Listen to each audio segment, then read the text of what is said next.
When I was around 8 years old, this was in Nova Scotia. We grew up in Cape Breton, and I was around 8 years old, and I first heard the word God.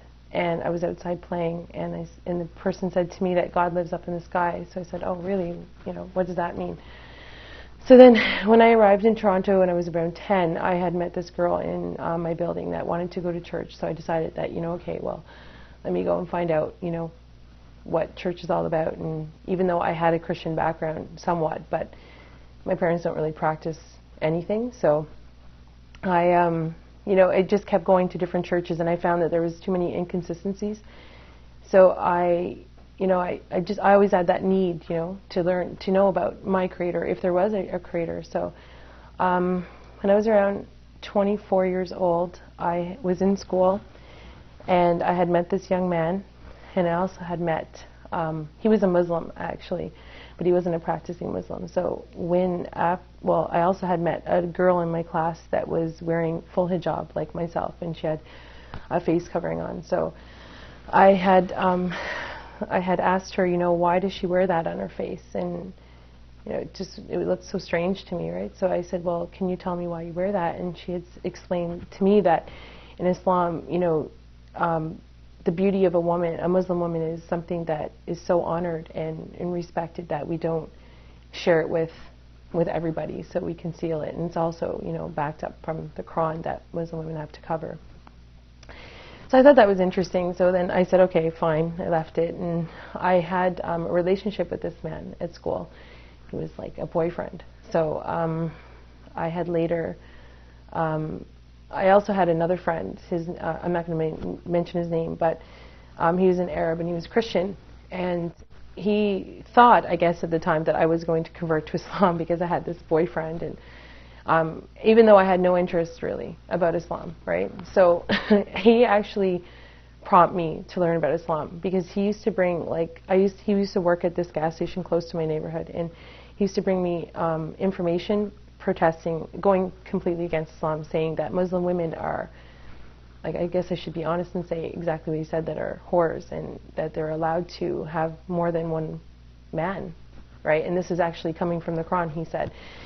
So I said, I said to this guy, I'm like, I really don't think that's true. I said, because my reference point back to the girl at school, I said, this doesn't make any sense, right? And I said, why would she cover if she was promiscuous? So I said, well, I don't know about that. So I said, and I guess in his mind, he was trying to get me away from, converting, because he thought, because of this Muslim boyfriend, he was going to marry me, or it was like he was in a panic, telling me, bringing literature to me.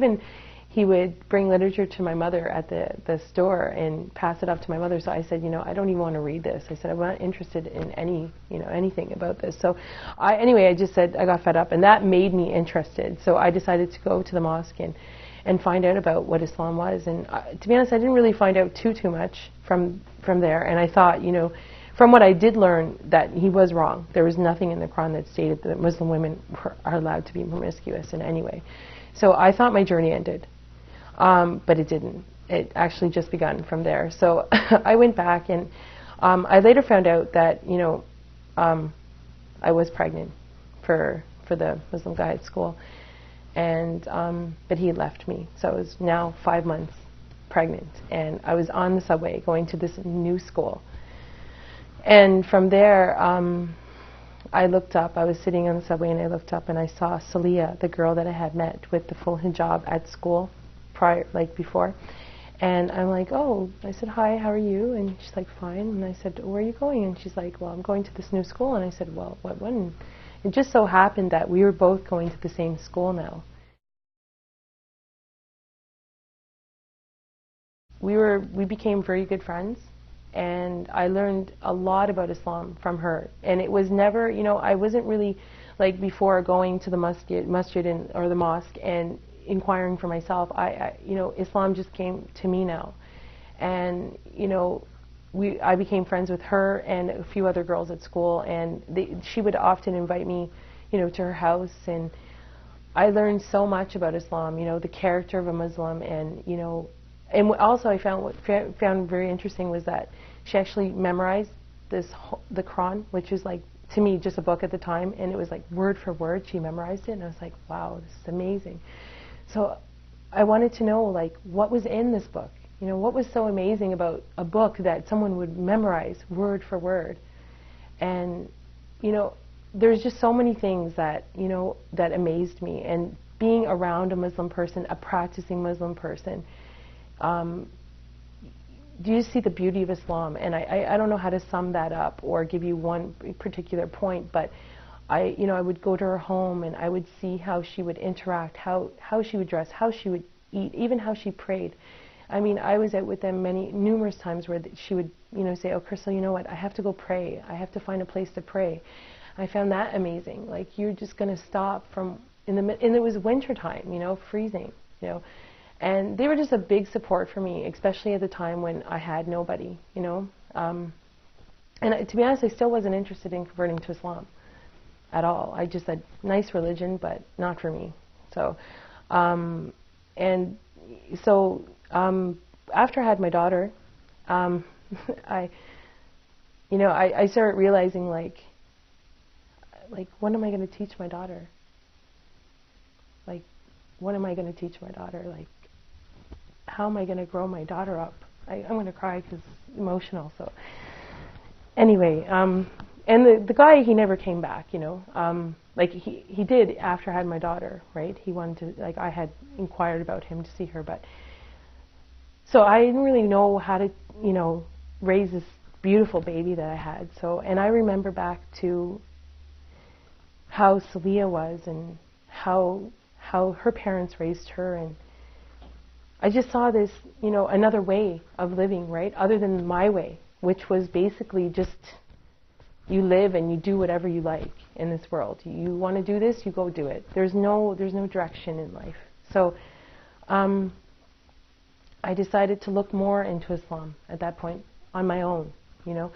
So Celia now got pregnant and she started working at the masjid just not far from here. And I said, well, Celia, I'm going to pop over and, you know, every day, because I was home with my daughter, and I said, let me just come over and, you know, we'll talk about the Quran. I want to know more about it. It was hard. It was hard to find the concept of, you know, what is God. And from these experiences that I had at the masjid, I came to realize that there was a God. And, you know, one day I decided, you know, to go to the mosque. My daughter was 6 months at this point, and I was there and I was in the room, and, you know, like, I was serious. I really wanted to know about this religion before I converted, because I never was baptized before. I never had any, you know, conversion to any religion. So I wanted to find out, you know, really, was this for me, you know? And from there, I was there one day, just, you know, like every other day, just visiting her in the office and talking about Islam and God and who He was, and,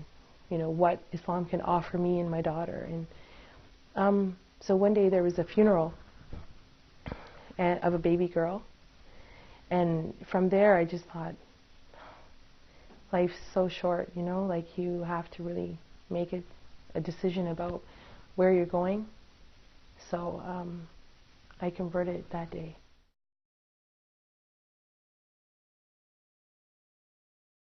I accepted Islam, right, but I didn't know how to pray, you know. I didn't even have Islamic clothes. I was going back home now to, you know, my house. That was my mother. How was I going to explain that to my mother?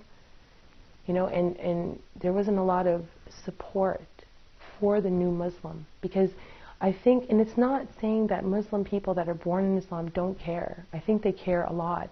It's just that maybe there's, you know, not relating to the fact that, you know, she looks like a Muslim. She's got hijab on. She must have a Muslim family. They assume. They don't know what you're going home to. My life is different because, well, I just think of one thing. Maybe this might be not the best thing to say, but health-wise, I'm so much more healthy. I used to smoke. I don't have to say that, but I used to smoke and I used to drink. I used to get sick to my stomach from drinking. I don't drink anymore. I haven't tasted a drop of alcohol. I haven't smoked. Alhamdulillah. It's just, you know how many times I tried to quit smoking? I smoked for like 11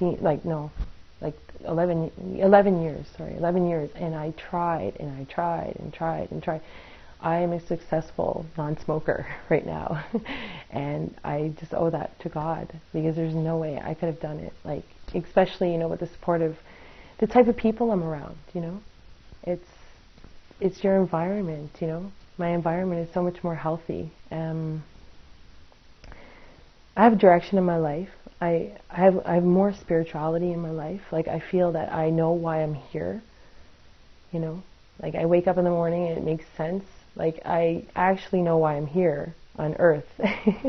Before, it's like you're just here and you're like, what are you doing here? I used to have conversations with my friends, my non-Muslim friends, and say, we would come up with ideas why we're here, but now I know.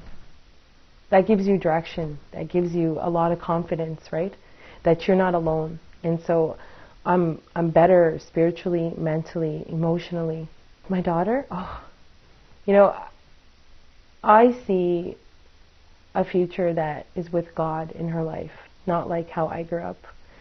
And that entails many, many positive things, I always dream, like, she's going to grow up and she's going to be better than me, like much better. She won't go through all the things that I went through, because she's going to be protected by Islam. Like, drinking won't be in her life. Having boyfriends, maybe having children without someone there with her, like what I went through. I want her to know the value of herself, and I think she will. Islam will teach her the value of who she is.